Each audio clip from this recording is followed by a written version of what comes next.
Hello नमस्कार प्यारे बच्चों। आज हम पढ़ेंगे प्रश्न वाली 5.3 का प्रश्न नंबर 2 का प्रश्न नंबर 2। ठीक है, इस प्रश्न में हमें योगफल ज्ञात करना था और हमने पिछले वीडियो में इसका पहला प्रश्न को हल किया। अब इसका दूसरा प्रश्न पढ़ते हैं। इसमें एपी दे रखी है। इसमें एपी का जो मान है आपके सामने यहाँ 34, आगे 32, 30 और इसका जो लास्ट वाला पद है उसका मान है 10। ठीक है बच्चों, इस प्रश्न में हम पहले लिखेंगे जो प्रश्न में दिया हुआ है, यानी इस प्रश्न में हमें क्या दे रखा है और क्या ज्ञात करना है। ठीक है, इस प्रश्न को हल कर रहे हैं। मैं यहाँ पर लिख देता हूँ पहले दिया हुआ है, जो प्रश्न में हमें दे रखा है इसको नोट डाउन करना। ठीक है बच्चों, इसमें देखो आपके सामने जो पहला पद है उसका मान है 34, तो मैं यहाँ पर नोट डाउन कर रहा हूँ a बराबर 34। ठीक है, आपको भी ऐसे ही करना कॉफी के अंदर। अब निकालेंगे d का मान। इसमें d का मान कैसे निकालते हैं, यानी सार्वंतर कैसे ज्ञात करते हैं।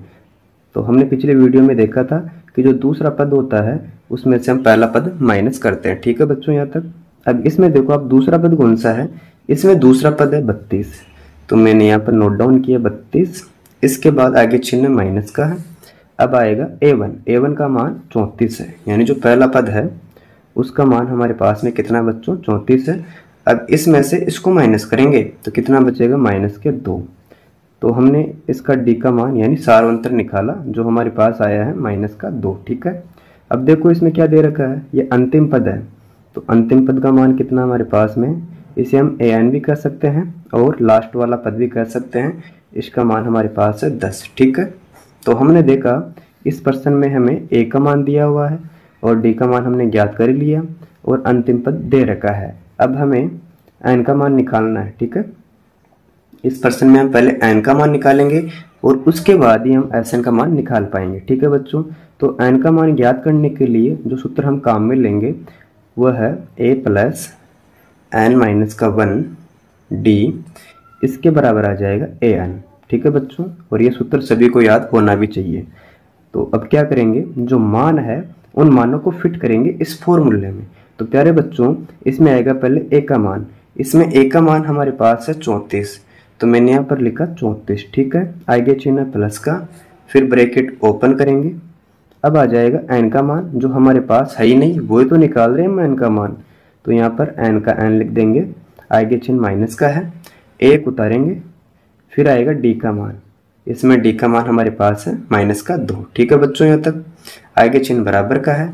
अब उतारेंगे an का मान, यानी जो लास्ट वाला पद था उसका मान हमारे पास कितना 10 है, तो मैंने यहाँ पर लिखा 10। ठीक है, अब उतारो n-1 और यहाँ -2 है, इसके बराबर में कितना है बच्चों 10 है। अब देखो यहाँ प्लस के 34 है, इसका करेंगे पक्षांतरण, यानी इसको हम इधर लेकर आएंगे तो इसका चिन्ह चेंज हो जाएगा, तो यहाँ पर हो जाएगा -34 और हिंदी में लिखना पक्षांतरण करने पर। ठीक है बच्चों, इसको हम वापस समझते हैं। हम प्रश्न में n का मान ज्ञात करेंगे, तो हम पहले उतारेंगे n-1 और -2, इसके बराबर में कितना 10 है। अब यहाँ प्लस का 34 था, इसका कर दिया पक्षांतरण, तो माइनस का हो गया। आ गया होगा समझ में।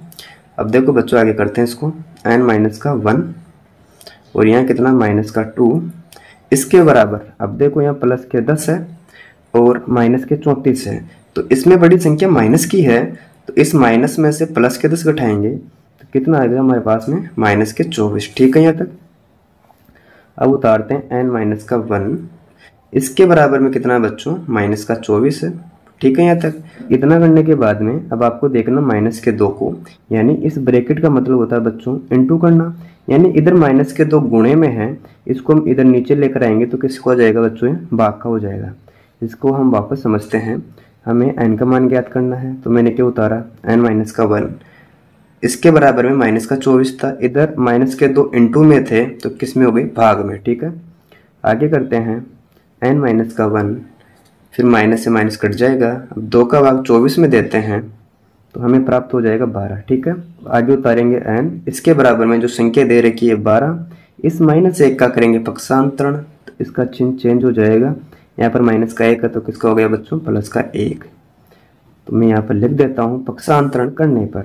इस प्रकार हमें n का मान प्राप्त हो गया 13। ठीक है, अब ज्ञात करना है Sn का मान। इसके लिए मैंने पहले आपको बताया था कि यदि प्रश्न में अंतिम पद दे रखा हो, मैंने क्या बोला बच्चों, यदि प्रश्न में अंतिम पद दे रखा हो तो Sn का जो सूत्र आएगा वो ये रहेगा n/2 a + l। आपको याद रखना है, ठीक है बच्चों। अब क्या करना है, जो मान दे रखे उनको फिट करना सूत्र में।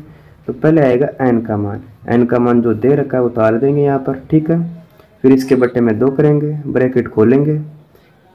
अब आएगा a का मान, a का मान हमारे पास में 34 है, तो मैंने यहाँ पर लिखा 34, आगे चिन्ह है प्लस का। अब आ जाएगा l का मान, और यहाँ पर l का मान अंतिम पद से है, जो आपकी AP थी उसमें दे रखा था 10, तो मैंने यहाँ पर नोट डाउन कर दिया 10, ठीक है। अब उतारेंगे 13/2, ठीक है। इस ब्रैकेट का अर्थ तक गुणा करना, इन दोनों को जोड़ लेते हैं, हमें प्राप्त हो जाएगा 44, ठीक है। फिर इस 2 का भाग 44 में जा रहा है कि 22। अब जो संख्या बची है उन दोनों का मल्टीप्लाई कर लेते हैं, यहाँ कर रहा हूँ मैं इंटू, इसको इससे गुणा करो, जैसे 22 66 होता है, ठीक है, 6 आ गया। फिर 22 से कम 22, 22 और 6 28, ठीक है बच्चों। तो यहाँ पर आ जाएगा 286। हमने इसका Sn निकाला, कितना है हमारे पास में 286, ठीक है बच्चों। यदि आपको वीडियो अच्छी लगी है, वीडियो को लाइक करें, मित्रों के साथ शेयर करें, और चैनल पर पहली बार आए हो तो चैनल को सब्सक्राइब अवश्य करें। Thank you.